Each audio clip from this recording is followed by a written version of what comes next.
పాదయాత్రల మీద పాదయాత్రలు చేస్తూ ఆయన కడుపు కట్టుకొని ఆయన ప్రజల వెంట ఉంటూ ప్రజల మధ్యలో ఉంటూ ప్రతి నినాదం చేస్తూ ఆయన ఇప్పటి వరకు కూడా తెలంగాణ కోసమే మాట్లాడుతుండు.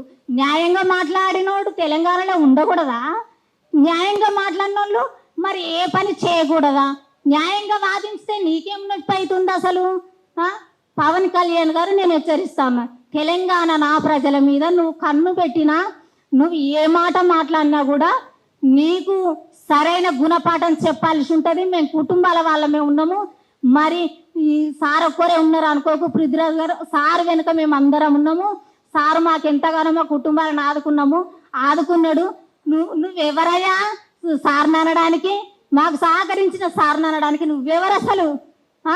నీకేం హక్కు ఉందని నా తెలంగాణ న్యాయకర్త మీద నువ్వు న్యాయంగా వాదించి తెలంగాణ కోసం పోరాటం చేసిన సమరయోధుడి మీద నువ్వేం మాట్లాడుతున్నావు అసలు?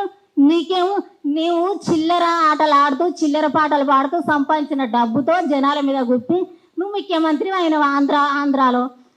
మరి నువ్వు ముఖ్యమంత్రి అని నీ ఆంధ్రాను చూసుకోవడానికే నీకు లేదు.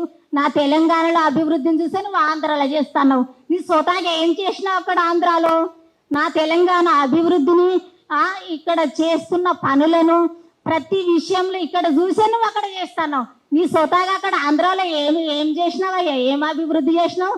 నా తెలంగాణ అభివృద్ధిని, నా తెలంగాణ తెలుగుని ఉపయోగిస్తూ ఈ పనులు చూస్తే నువ్వు అక్కడ చేస్తాను. నీ స్వతహాగా చేసింది ఏది అయ్యా అని నేను అడుగుతా ఉన్నా. ఏం చేసినావు అసలు నువ్వు? నీకు మా తెలంగాణ తెచ్చుకున్నాక తెలంగాణ ఆంధ్ర విడిపోతే 11 రోజులు ఉపవాసం ఉండి నీకు బాధ అయిందా? దోసుకున్న కాడికి జాలలేదా? నా ప్రజలను ముంచింది ఇంకా జాలలేదా?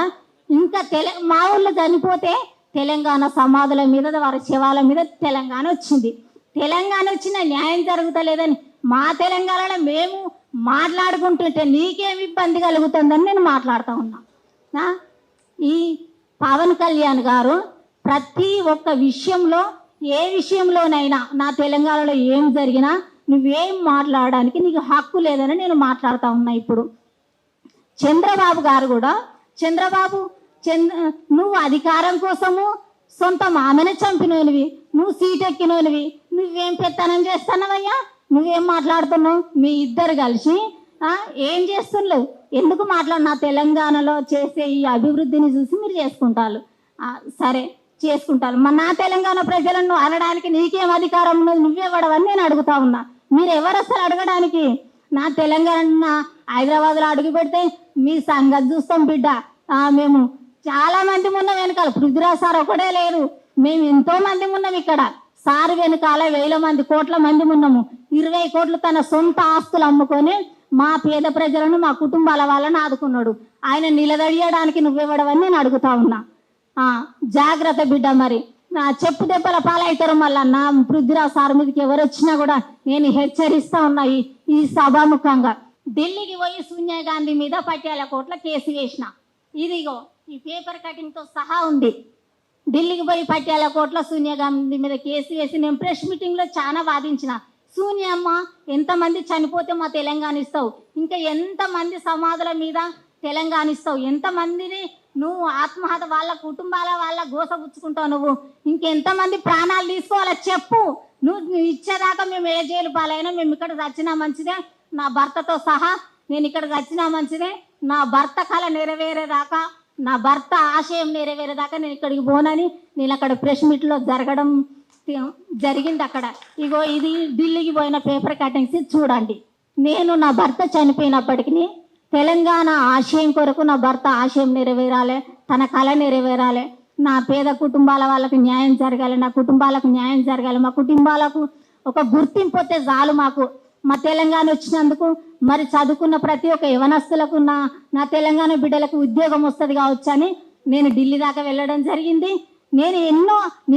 నేను మాట్లాడని ప్రెస్ మీటింగ్ అంటూ లేదు, నేను మాట్లాడని అసలు న్యూస్ అంటూ లేదు, నేను మాట్లాడని టీవీ 9 అంటూ లేదు. అసలుకి ఇప్పటి వరకు కూడా నేను ఎక్కడైనా తెలంగాణ కోసం మాట్లాడుతూనే ఉన్నా. ఇంకా ఎందుకంటే ఈయన గారు ఇప్పుడు ఈ పవన్ కళ్యాణ్ గారు ఈ ఆరోపణలు పృథ్వీరాజ్ సార్ మీద ఎందుకు చేస్తాడని నేను అంటున్నా. ఈయన దొంగ నా కొడుకులు ఈయన గులాంగిరి చేసే సొత్తులు మరి ఈ సారు మీద ఎన్నో బండాలు వేస్తారు, ఈ సాధగన్న కొడుకులు ఎన్నో బండాలు వేస్తారు, సారు మీద ఎందుకు వేస్తారని నేను అడుగుతా ఉన్నా. మా కుటుంబాన్ని ఆదుకోవద్దని వేస్తారా, లేకుంటే మా చెప్పుతోని కొడతాం, మరి చెప్పుతోని కొడతాం. సార్ జోలికి ఎవరు వచ్చినా కూడా ఊరుకునే ప్రసక్తే లేదు. సార్ వెనుక మేము అందరం ఉన్నాం. నా తెలంగాణ ప్రజల మీద ఎవరి మీద ఈ ఆంధ్ర ఓడు ఏ కన్ను చేసినా కళ్ళు వీకేస్తాం. మళ్ళా జాగ్రత్త బిడ్డ. ఈ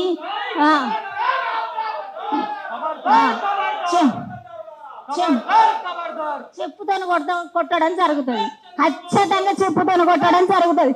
నా తెలంగాణ ప్రజల మీదకి వచ్చిన, నా తెలంగాణ వచ్చిన జరుగుతుంది ఖచ్చితంగా. నా తెలంగాణ ప్రజల మీదకి రావడానికి హక్కు లేదు, అసలుకే లేదు. పవన్ కళ్యాణ్కి లేదు, మరి ఎవరికి లేదని నేను ఆంధ్ర పాలకులకు ఇక్కడికి రావడానికి హక్కు లేదని నేను హెచ్చరిస్తా ఉన్నా. ఇంకెవరి మీద కూడా ఇటువంటి ఆరోపణలు వేసిన దొంగ నా కొడుకులను చెప్పులతోని తన్నుతామని హెచ్చరిస్తా ఉన్నా. నేను